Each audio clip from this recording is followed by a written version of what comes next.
Gracias, bien buena, siéntense. Gracias. Bueno, y uno así como no va a volver a Armenia, ¿verdad? Con ese recibimiento tan increíble, como uno no va a volver a Armenia. Yo estuve aquí en enero, ¿ustedes se acuerdan? Así se acuerdan, ¿verdad? Ok, y pues me alegra muchísimo estar aquí esta tarde para ayudarles y para compartirles lo que yo he vivido, un poquito de la experiencia que yo he vivido con esta tremenda oportunidad de negocio, para que las personas pues tomen en serio esto, así como es una empresa y la oportunidad de construir un futuro. Pero bueno, antes de comenzar, quiero dar las gracias a las personas que me invitaron. Quiero agradecer a todos sus diamantes, a todos sus equipos de apoyo, en principio y principalmente a Rodrigo y Gloria Correa, que pues los vi ahorita aquí en el auditorio. Ellos son dos diamantes, una pareja de diamantes que yo quiero mucho y que pues se han robado mi cariño por lo especiales que son y por lo buenas personas que son y por los tremendos líderes que son para este mercado. Y así para todos sus diamantes, no los quiero nombrar a todos porque de pronto alguien se me queda por fuera, pero a todos sus diamantes yo les envío un gran saludo por la confianza que ellos han tenido para que yo venga a ayudarles esta tarde un poquitico a ver ese negocio.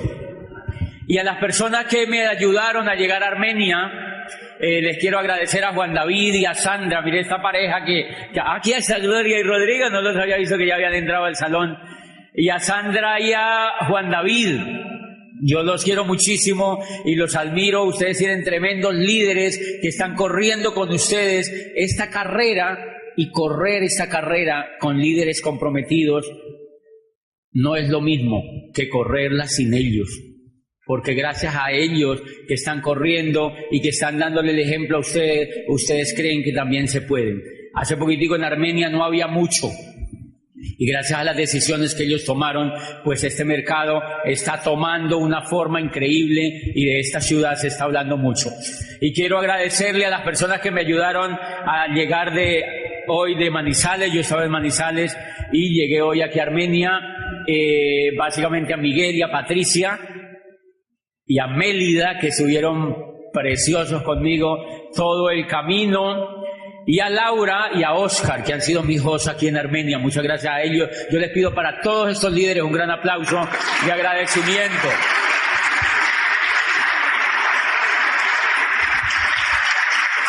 Y bueno, yo quiero preguntarles qué personas vienen aquí por primera vez a estar en un seminario.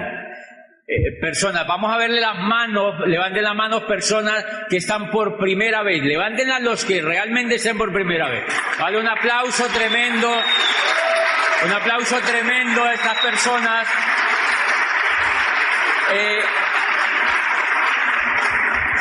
Bien, y eso nos va a servir, este seminario nos va a servir para todos, para los que ya llevamos un tiempo en el negocio y para los que vienen por primera vez, para que valoren la oportunidad que tienen en las manos.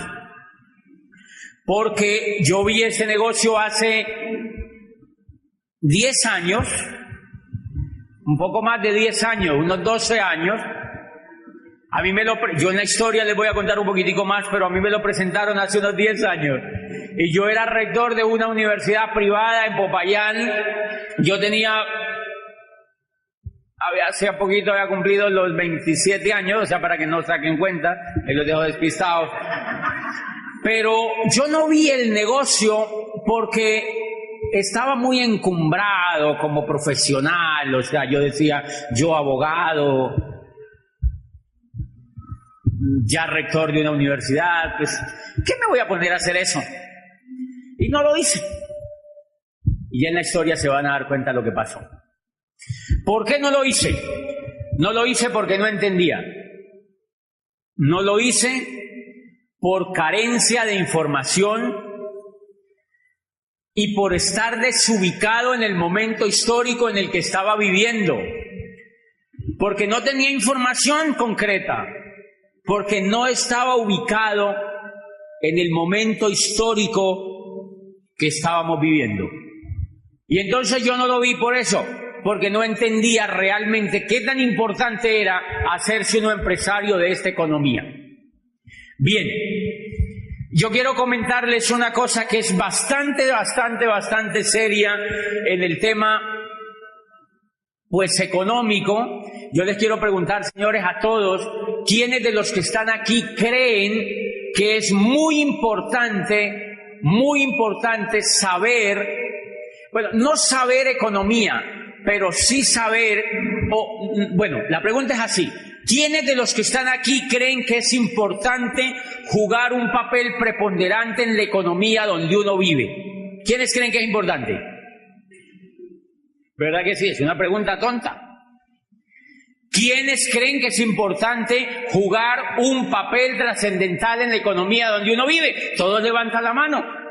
Por supuesto que es fundamental, y eso es lo que yo les voy a hablar esta tarde, para que ustedes comprendan que hacer este negocio hoy en día no es opcional. No es opcional. No es opcional. Hacer ese negocio hoy en día, yo veo gente que ve ese negocio y uno le dice, ¿por qué no has arrancado? Y dice, no, es que todavía lo estoy pensando. Es que estoy mirando. Y hay gente que me dice, es que no sé qué es lo que me pasa. Y a veces me encantaría pegarles así como un pellizco. Porque yo digo, esta persona no entiende. Esta persona no entiende en el momento histórico en el que vivimos y no entienden realmente en qué papel juega en la economía. Entonces vamos a contarles un poquitico, les voy a contar un poquitico cómo ha sido, miren, la economía. ¿Se oye como eco o se oye bien? ¿Ok? La economía es un jueguito. La economía es un juego en el cual algunos se saben las reglas y otros no. ¿De acuerdo? Es un juego. En ese juego hay algunos que se saben las reglas y otros no. Resulta que ese jueguito se transforma a medida que la humanidad se transforma.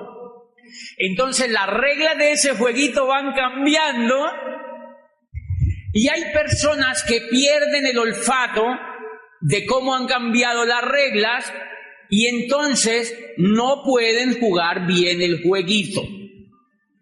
Yo les pongo un ejemplo. Todos los juegos, si ustedes ven, todos los juegos que uno emprende tienen regla, ¿verdad? Todos los juegos tienen reglas. Okay. Todos los juegos tienen reglas. ¿Quién es el que juega bien el juego? El que la sabe. Ustedes han notado que cuando uno estudia en la educación tradicional, que uno estudia, por ejemplo, cálculo multivariado. Si yo soy profesor de cálculo multivariado y ustedes son alumnos aquí, yo les pongo un ejemplo de cálculo multivariado, un ejercicio. ¿Quién lo responde primero? El que se sepa la regla, la fórmula, ¿ok? El que sepa la fórmula. Mira, tú puedes tener un cerebro brillante, pero si no te sabes la fórmula, ¿qué pasa? Tú dices, yo no sé qué es lo que me pasa. Yo no sé qué es lo que me pasa. Y puedes tener el cerebro brillante que tú tengas, pero no puedes solucionar el ejercicio de cálculo porque no te sabes la fórmula. Señores, lo mismo es la economía. La economía, a medida que se desarrolla la humanidad, las fórmulas van cambiando y entonces el jueguito se va tornando más interesante porque hay gente que se despista de la fórmula. Y entonces esa gente que se despista de la fórmula se queda pobre. Y la gente que aprende la fórmula juega el juego bien.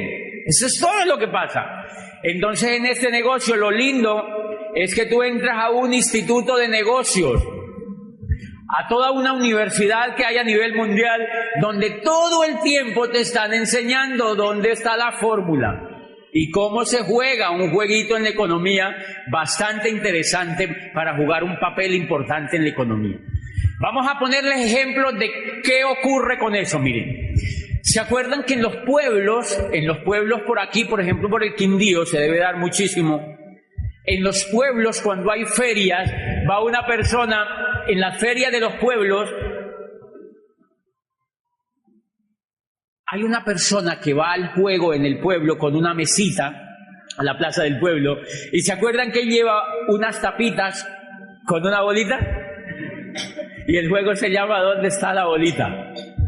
Entonces él pone la tapita y pone la bolita, son 2 tapitas, y hay una gente allí que se agolpa, si vamos a mirar. Normalmente la gente, hay unos payasos que van con él, son amigos de él, se le llaman payasos, son unos compinches de él, yo no tenía ni idea, eso funciona así. Entonces los tipos van y el tipo dice, uno ve dónde está la bolita, le pone la tapita encima y le empieza a correr encima de la telita y dice, ¿dónde está la bolita? ¿Dónde está la bolita? ¿Dónde está la bolita? Y uno ve dónde está la bolita. Y dice, vamos a empezar con 50,000 pesos. Entonces un tipo levanta la mano y dice, aquí, 50,000 pesos. Dice, oiga, póngalo. Pone los 50,000 y levanta. Y ahí está la bolita. Y ¡fum! Y la gente, ¡wow! ¡Bravo! Sí, se ganó 50,000 en un momentito. Y entonces dice el tipo, entonces el ganadero, hay un mundo de gente ahí, sale el ganadero y dice, ¡wow! Eso está buenísimo. 200,000. Y ponen la bolita ahí, y le ponen la tapita y dice, ¿dónde está la bolita? ¿Dónde está la bolita? ¿Dónde está la bolita? ¿Dónde está la bolita? ¿Dónde está la bolita? Y el tipo, aquí. Y la levantan. Y ahí no está la bolita.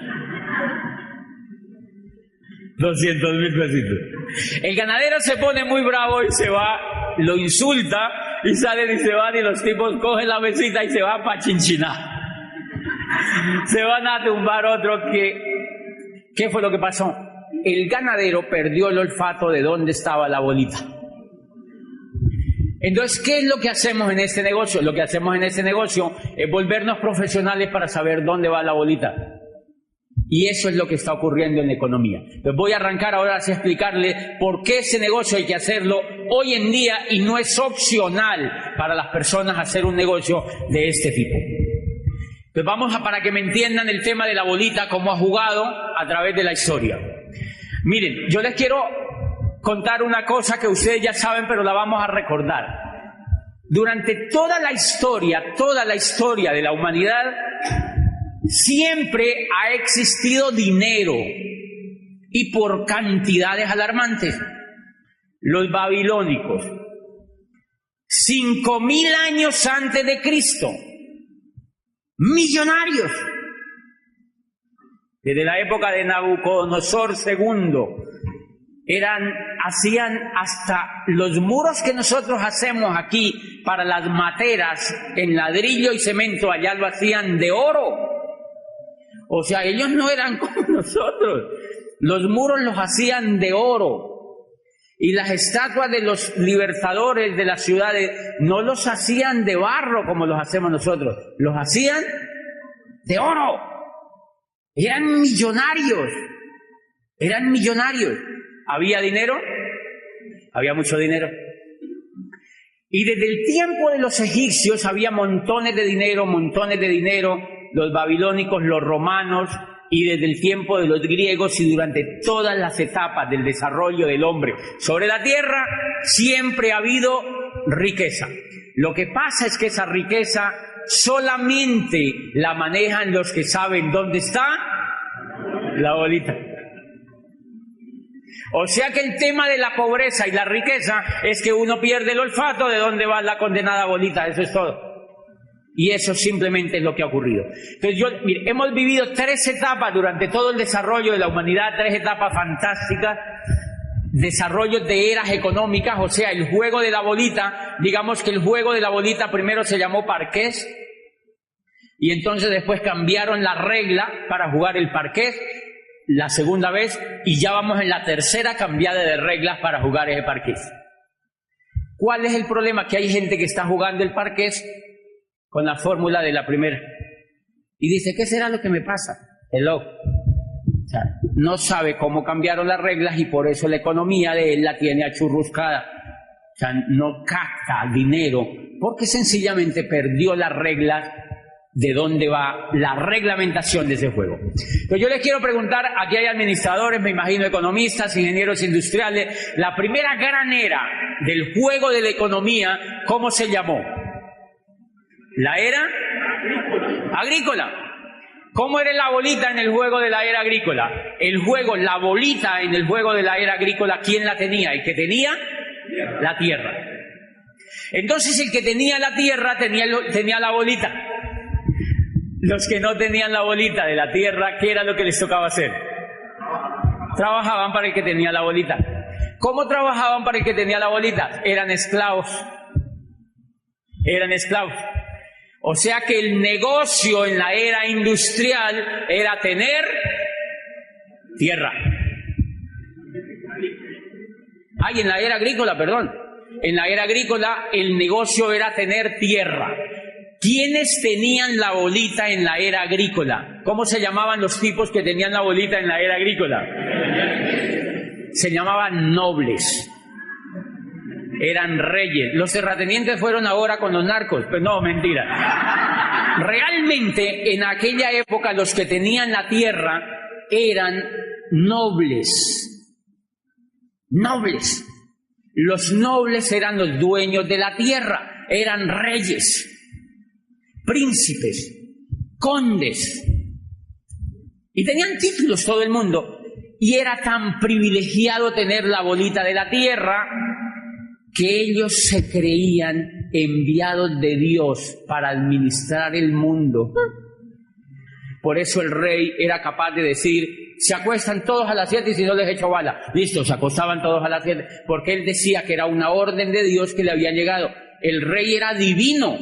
En la época se llamaba el derecho divino de los reyes. Se llamaba el derecho divino de los reyes. O sea, la legislación que existía durante toda la era agrícola era lo que al rey se le diera la gana pensar.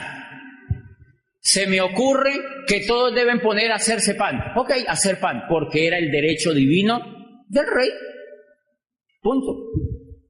Él tenía la bolita, él tenía la tierra.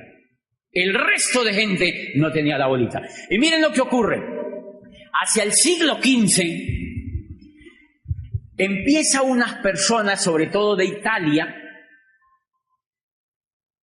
a descubrir que si ellos vendían productos, bienes y servicios a otras comunidades, o sea, empiezan a hacer un poco de comercio a manera de trueque, entonces hay unas personas que empiezan a llevar lana a Flandes, llevan lámparas de Venecia a París y empiezan a traficar lámparas, mantas, lana y empiezan a intercambiar. Y resulta que a estas personas les empieza a sobrar, del trueque que hacen, les empieza a sobrar riqueza, les empieza a quedar lo que hoy llamamos como plusvalía, lo que se llamó después como plusvalía. Le empezaba a quedar un sobrante a esa persona y empezaba a acumular cierta riqueza y nace el concepto del dinero. Nació el concepto del dinero porque no podían medir la riqueza sino con algo tangible. O sea, te sobraron, no podían decir te sobraron 40 lámparas. Entonces le pusieron a esas lámparas un precio y entonces las tarifaron en dinero. Bueno, pues a esta gente le empezó a sobrar dinero. Entonces Oscar dijo, wow, me sobró dinero y se va a traer más lámparas, ¿sabe? ¿Dónde hacían las lámparas? Era en donde todo es inundado. ¿Cómo es? En Venecia. Entonces se iba... Sí, aquí fue un presidente a Venecia y les dijo, queridos damnificados, y eso no es... Es que viven en el agua, o sea, no es normal. Y entonces... Eso fue real, de verdad. Entonces Oscar fue y empezó a llevar más lámparas y cuando hacía el trueque le quedaba más dinero. Y entonces Carlos vio que ocurría lo mismo y dijo, yo también, y fue a llevar, y empezó a sobrarle dinero, y allí nació una familia famosa en el mundo, porque fueron los que prácticamente crearon la banca. Se llamó la familia de los Médicis, ¿se acuerdan? eran italianos, vivían en Florencia, en la Florencia renacentista vive esta familia, y entonces era don Juan de Médicis quien empieza, era un joven inquieto que empezaba a comercializar, o sea, el tipo le empezó a sobrar platica y miren lo que ocurría.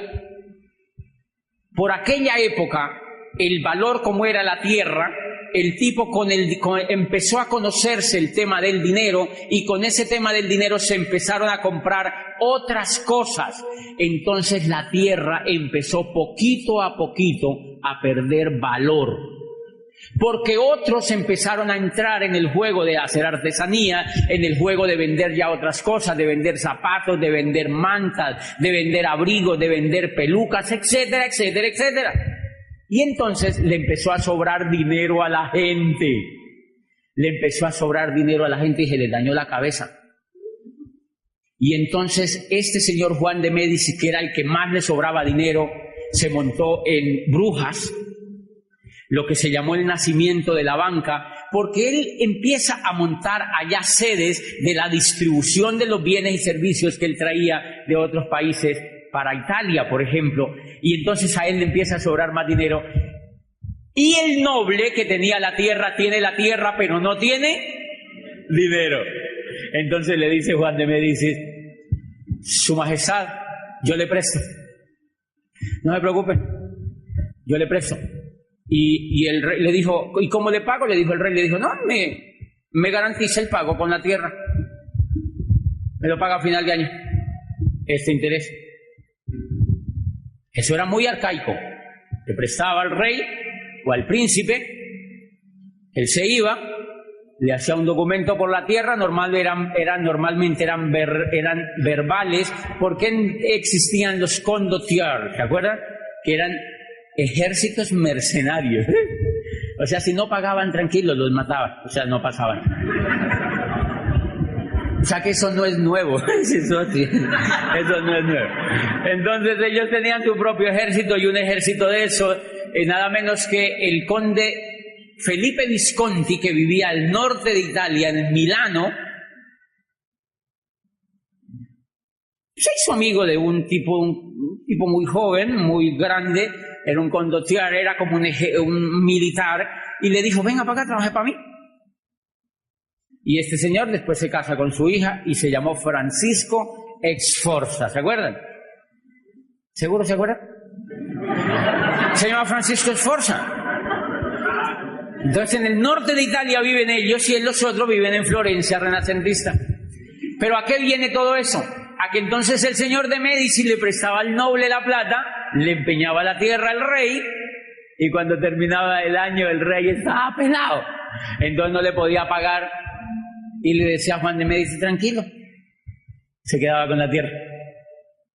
Entonces paulatinamente los nobles empezaron a quedar sin la tierra, quedaron solamente con el título, pero nobles. ¿Algo parecido con la realidad hoy en día? O sea, quedaron nobles pero pelados, con títulos pero pelados, status pelatus, empezaron a ver ahí. Y este señor Juan de Médicis se vuelve millonario y crea la banca. Se inventó la banca porque dijo: mira, empecemos a prestarle plata a todo el mundo y se la prestamos a interés, y el que no pague lo embargamos. Punto. Y allí nació la banca. ¡Ay, eso ha funcionado también! Eso fue una idea preciosa, porque miren ese mundo de bancos que hay, se lo inventó Juan de Médicis. Señores, estaba naciendo la segunda era y estaba muriendo la primera era. La mayoría de la gente entonces empezó a hacer lo mismo, a comercializar, y muchos esclavos que eran esclavos durante la era agrícola empezaron a aprender a mercadear productos, bienes y servicios, y empezaron a tener dinero, y al tener dinero se liberaron. Pero hay una cosa muy interesante: a estos señores que les sobraba mucho el dinero, sobre todo a los Médicis y a estas familias que les sobraba mucho el dinero, dijeron: bueno, ¿qué hacemos ahora? Nos está sobrando el dinero, ¿qué hacemos con este dinero? Y la gente está demandando productos, bienes y servicios. Y adivine qué montaron. Las primeras fábricas pequeñitas empezaron a fabricar cosas empezaron a fabricar cositas, empezaron a fabricar abrigos, empezaron a fabricar zapatos en serie, empezaron a hacer cobijas, empezaron a hacer trajes de lana, etcétera, etcétera, etcétera. Señores, y la gente se empezó a dedicar a montar pequeños negocios propios en sus casas, en las esquinas, y los que tenían dinero montaron fábricas. Pero había un problema complicado. La gente le empezó a gustar esto y la era agrícola empezó a no ser competitiva y entonces la gente empezó a montar empresas, sobre todo fábricas. ¿Y allí qué estaban haciendo? La segunda era. ¿Cómo se llamó? La era industrial. Y miren el origen de esa era. El origen de esa era cambió todo el juego de la bolita. Ahora ya la bolita no la tenían los que tenían la tierra, sino que la tenían los que tenían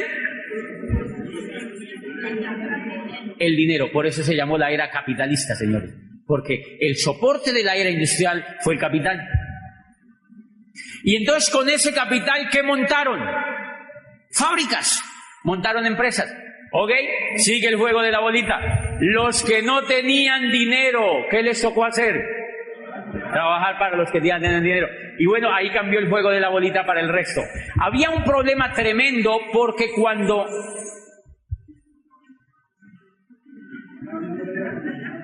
¿Qué es esa boya, Juan David? Y entonces los que tenían...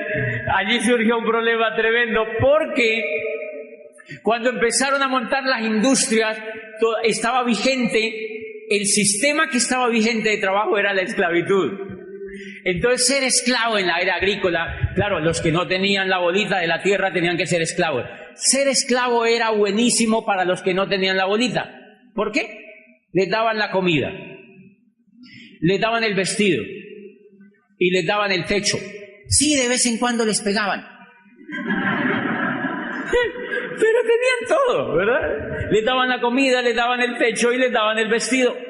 Cuando empiezan a hacer la industria, cuando Watson perfecciona la máquina de vapor y empiezan a adaptar la industria, dicen, eso con esclavos no se puede hacer, porque los esclavos eran perezosongos. Los esclavos eran perezosongos, y con esclavos eso no se puede hacer. Entonces los ricos tuvieron una brillante idea, los que tuvieron la bolita. Dijeron, liberemos a los esclavos.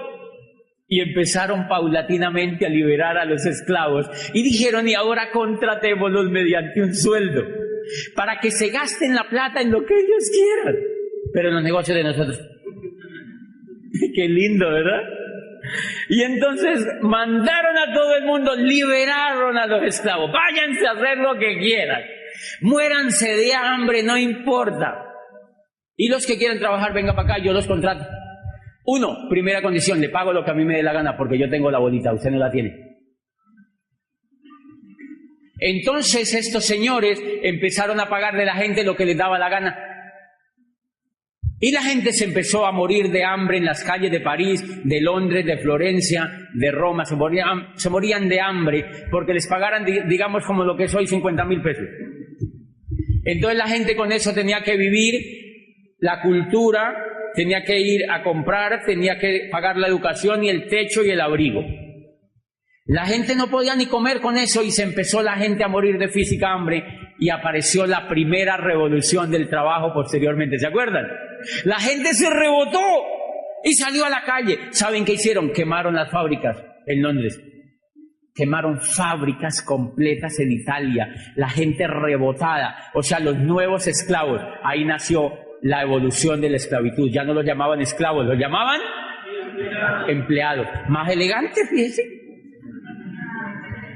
Lo llamaron empleados. Y entonces se rebotaron los empleados, los trabajadores, quemaron las empresas y exigieron que las cosas cambiaran. Entonces el incipiente gobierno, que ya era un poco más civilizado, ya no eran muchos los reyes porque ya habían empezado a perder poder porque ellos ya no tenían la bolita.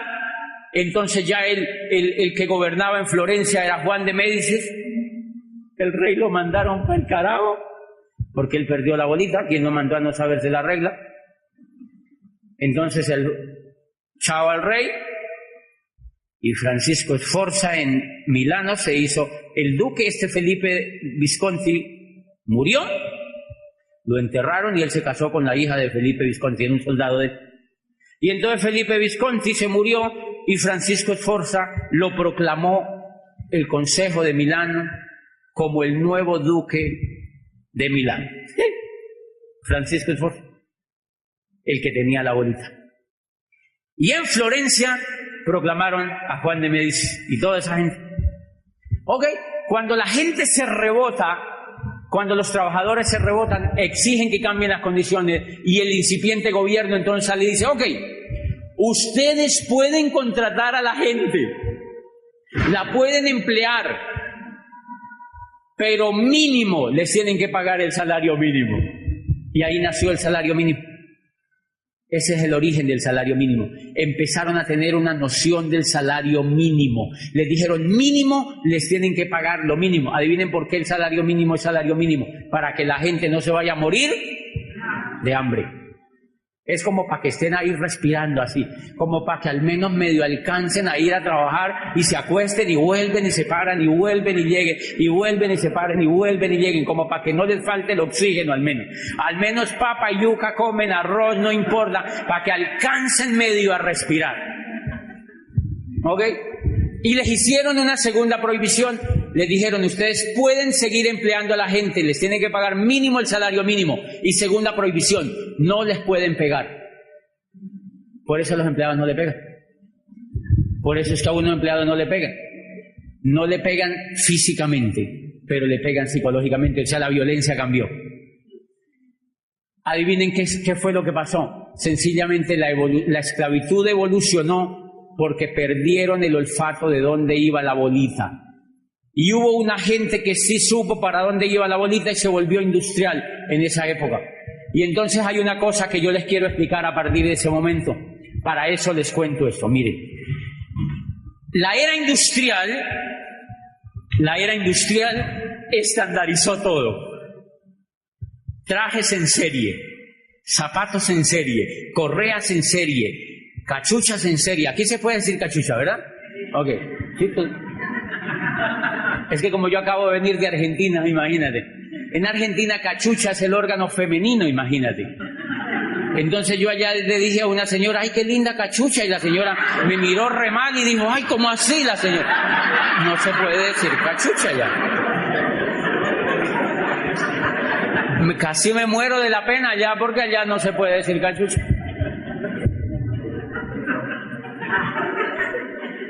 Y entonces, miren, empezaron a hacer todo en serie,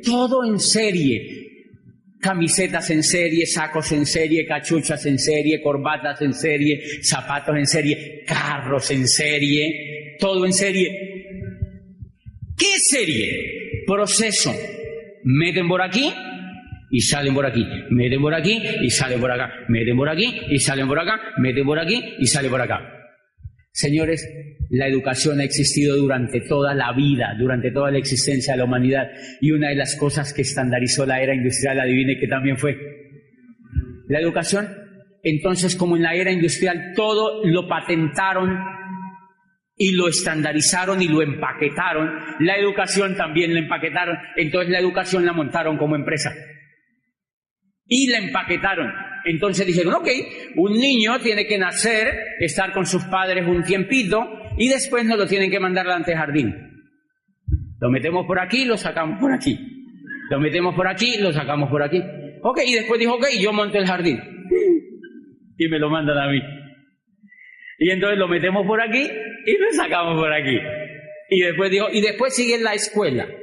Son 5 años.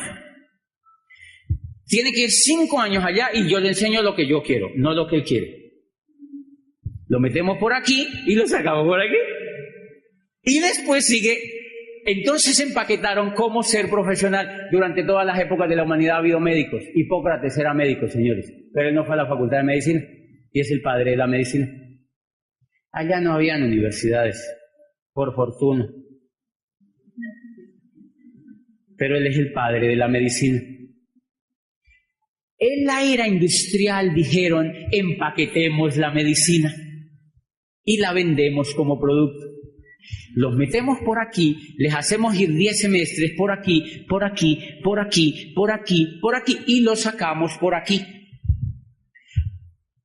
Psicología como proceso, enfermería como proceso, administración como proceso, como si fuera fabricando salchichas. Igualitico como si fuera una fábrica de salchichas. Entonces empezaron a sacar médicos, abogados, ingenieros, enfermeros, profesores, médicos, filósofos, economistas, igualitico como salchicha. Y va. Y la mentalidad de todo lo que sacaron era para que se adaptara a la era industrial. ¿Qué necesitaba la era industrial? Empleados profesionalizados. No necesitaban industriales, ni necesitaban empresarios. ¿Para qué yo voy a educar un empresario si el empresario soy yo? Usted lo que tiene que es ir a estudiar para que me haga caso a mí, punto, y se acabó, para que trabaje para mí.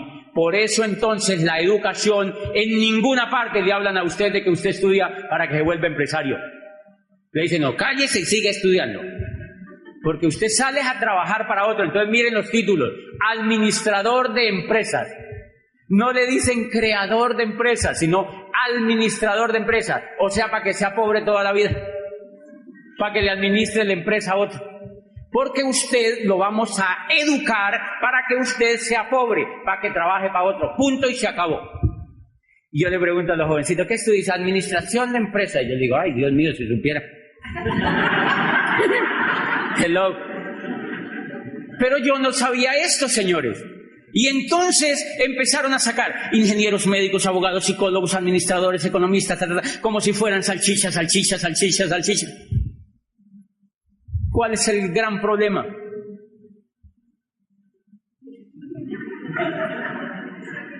Eso parece una procesión cada rato, ¿verdad? Y todo el mundo es mirando el muñeco a ver para dónde se lo lleva. Ok, tranquilo, Carlos Mario, no se ponga nervioso, siéntese otra vez. No, él no está. Es Mauricio. Miren, interesante lo que pasó. ¿Qué ocurrió? Claro, la era industrial le dice a la gente, si usted quiere ser competitivo y no tiene la bolita, vuelva a ser profesional. Señores, porque la gente entendió que para ganar la bolita tenía que hacer algo. ¿Y qué hicimos? La era industrial nos dijo, vuelva a ser profesional. Vuelva a ser profesional. Y han visto que uno como profesional muerde un pedazo de la bolita, pero no muerde la bola completa, ¿sí me entiendes? Porque uno lo que hace es pegarle mordisquitos a la bolita, ¿sí? Uno todo el tiempo es pegándole mordisquitos a la bolita, porque uno no tiene coco para ser empresario. Porque a uno no lo han educado para ser empresario, sino que lo educaron es para que trabaje para otro. ¿Están de acuerdo conmigo o no? Por eso en las universidades no enseñan a ser empresario, no enseñan a ser empresario, no enseñan a ser empresario. ¿Por qué? Porque para eso no se inventaron la universidad. La universidad es una creación de la era industrial, es un perfeccionamiento de la era industrial para formar empleados. Por eso dice Kiyosaki, el peor consejo que usted le puede dar a un muchacho hoy en día es que vaya a la universidad para que saque un cartón. ¿Por qué Entonces, ¿qué fue lo que pasó, muchachos? Que la gente empezó a profesionalizarse, salchicha, y la era industrial empezó a acabarse. Se acabó la era industrial y las universidades siguieron salchicha. Y las salchichas ya nadie se las quiere comer. Las salchichas ya nadie se las quiere comer y siguen las universidades. Salchicha. Las universidades, nadie se quiere comer ya la salchicha. Y eso se llama crisis. ¿Quién le dijo a usted que se hiciera salchicha? ¿Quién le dijo a uno que se hiciera salchicha? Carencia de información. Carencia de información. La bolita cambió y uno siguió haciéndose salchicha. Señores, ahora ustedes dirán, ay, él tan resentido. Pues miren, yo les cuento lo siguiente. Yo me hice abogado, salchicha, Y como a mí no me iba bien en la vida, yo veía todas esas salchichas varadas y una que otra salchicha por ahí medio bien, pero con deudas y una casa prestada y un carro fiado y un divorcio en camino y todo el mundo agarrado y con deudas y quebrados y la gente ya viejita, la salchicha en las mismas. Y yo decía, hombre, a mí no me gusta ese estilo de vida. Yo no sabía. No había leído a Alvin Toffler, señores. Yo no había leído a un hombre que se llama Alvin Toffler, que se llama La Tercera Ola, y ahí te explica ese problema. Yo no había leído eso, porque las salchichas en la salchichería no leían esa vaina. Y entonces miren lo interesante, yo me hice salchicha y me gradúo y me ponen pues el condoncito ese que le ponen a la salchicha, que es el grado, y me mandan para allá, vaya a ver cómo le va. Y los profesores, entonces nosotros, es increíble, yo era rector de una universidad y graduábamos gente todo el tiempo, eran así auditorios gigantes, y yo era el rector así acá sentado todo circunspecto.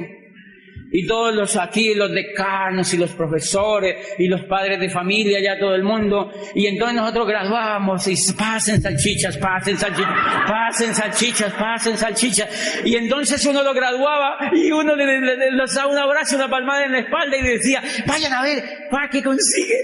Y uno se quedaba allá así. Porque los únicos que teníamos empleo éramos nosotros. Pero yo no sabía el problema, señores. Yo no lo hice de mala fe y les pido perdón. Yo no sabía el problema que había ahí porque me gané.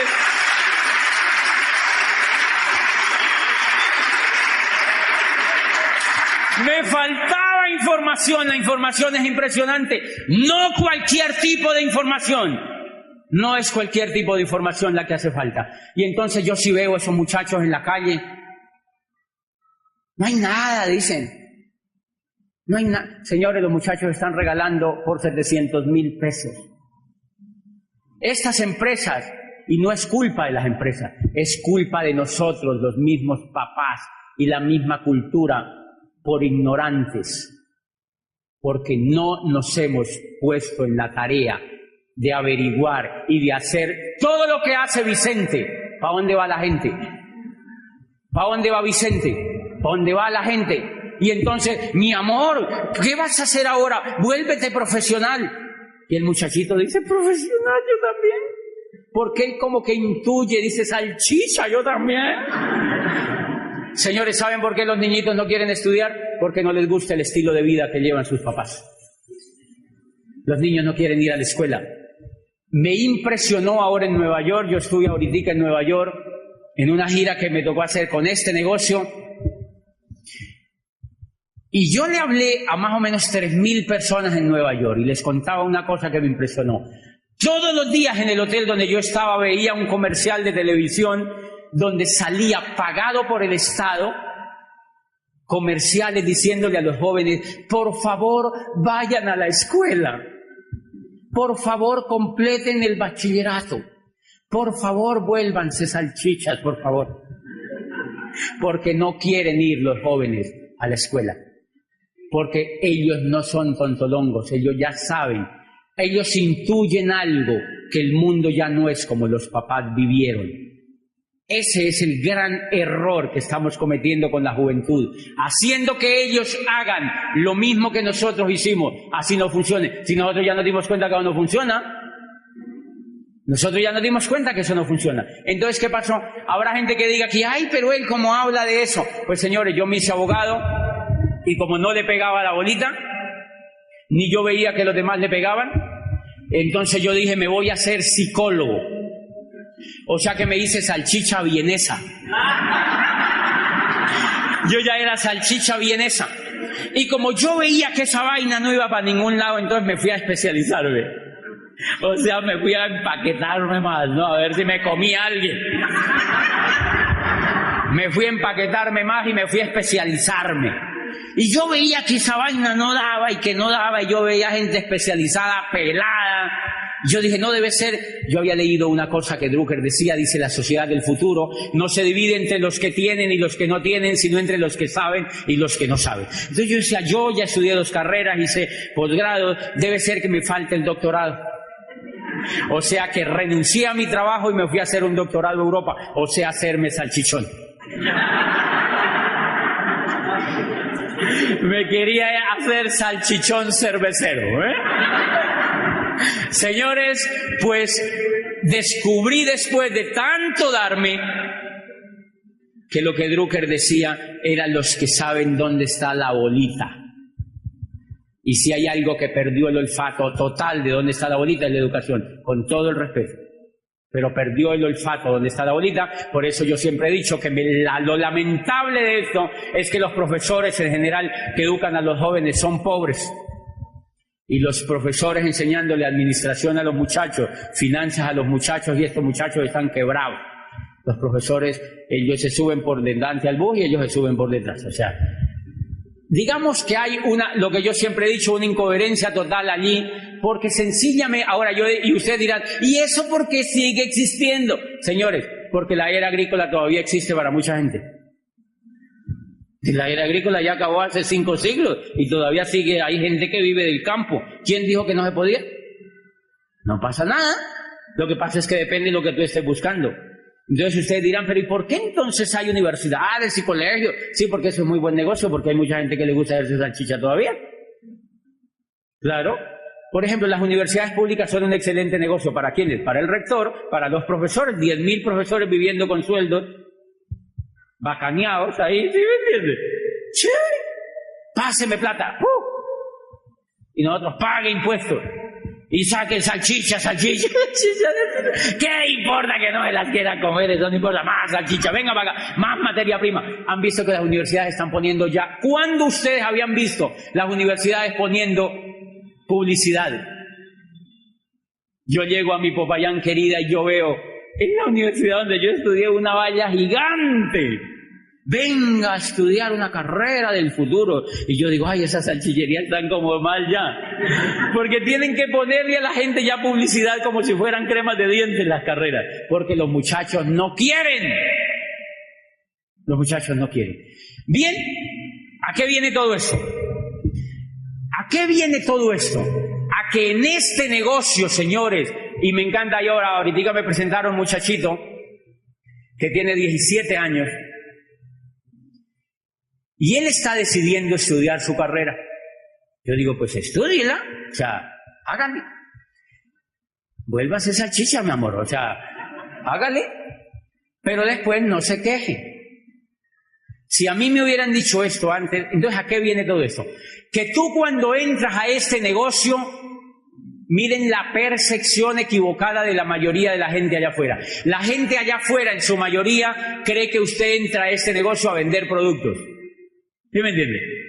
Señores, lo principal que usted entra a este negocio es hacer una carrera profesional para hacerse empresario de la nueva economía. Y eso está por encima de cualquier carrera, señores. Ese es el privilegio al ingresar a un negocio como esto, y por eso yo descubrí este negocio. Miren el libro que yo tengo en la mano. Los nuevos profesionales. Se llama El surgimiento del network marketing como la próxima profesión de relevancia.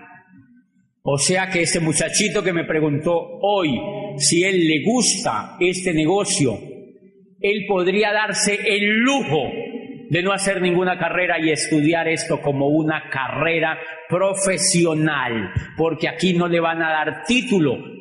O bueno, sí le dan título. Yo tengo un título, yo soy Diamante Foundation. Qué bonito, ¿verdad? O sea, yo tengo un título. Señores, y Rodrigo y Gloria Correa tienen un título que se llama también Diamante Fundador. Y ellos hablan por el mundo. Y ellos no fueron a la universidad. Pero miren lo interesante. Estos señores tienen el estilo de vida que cualquier salchicha le encantaría tener. Ay, yo vivo con ellos viajando. En Las Vegas nosotros dijimos, ay no, la gente, ¿por qué será que no hace esto? En Las Vegas nosotros felices allá. Y ahorita que yo estuve en Nueva York, a mí me impresionó porque yo estaba hablándole a 3.000 personas en pleno Manhattan, enseñándoles un colombiano cómo hacerse empresario de esta nueva economía. Y yo decía, qué privilegio, Dios mío, qué privilegio. Y como rector de esa universidad en Popayán, a mí no me invitaban ni al Bordo Cauca, mi amor. Me invitaban era a Santander de Quilichao, Titiribí, o sea, ¿sí me entiendes? Y ahora, como diamante de este negocio, hablando en pleno Manhattan sobre la nueva economía. Esto es lo que dice este señor en este libro, los nuevos profesionales, el surgimiento del network marketing como la próxima profesión de relevancia. ¿Saben quién es este señor? Un salchichón cervecero famosísimo. Es egresado de la mejor salchichería del mundo, de Harvard University. Es egresado de Harvard, que es la mayor salchichería, la salchichería más prestigiosa del mundo. Y este señor dice que el network marketing